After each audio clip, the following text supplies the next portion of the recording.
ভগবান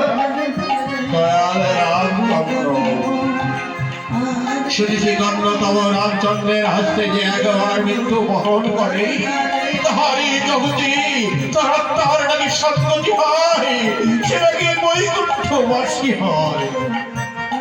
প্রভু তোমার রাখাচরণে জানাই তব প্রণাম, আশীর্বাদ করি তোমার মনোবাঞ্ছা পূর্ণ হোক।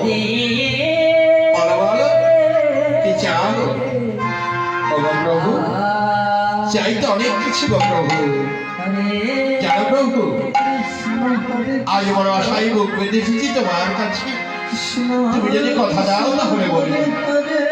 বেশ বেশ মিত্র, আমি তোমায় কথা দিলাম, তুমি যা চাইবে আজ তোমায় তাই দেব।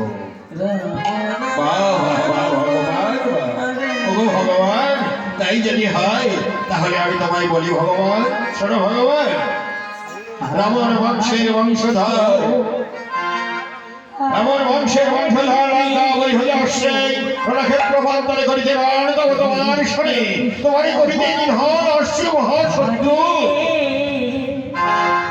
সেই শত্রু যখন রণক্ষেত্র প্রান্তরে আসবে তুমি নিজের হাতে তোমার এই গান্ডীব দিয়ে তার মস্তকে ছেদন করবে। তুমি আমায় কথা দাও মিত্র। মহাশত্রু আসিলে তখন রণক্ষেত্র প্রান্তরে করিতে রণ তাহারই মস্তক আমি নিজের হাতেই গান্ডীব ধারণ করে বাণ দিয়ে আমি তার মস্তক ছেদন করবো। তুমি কথা দিলাম। বাহ বাহ বাহ বাহ প্রভু, কত সুন্দর তুমি এই জগতের সকলের মনোবাঞ্ছা তুমি পূর্ণ করো। বেশ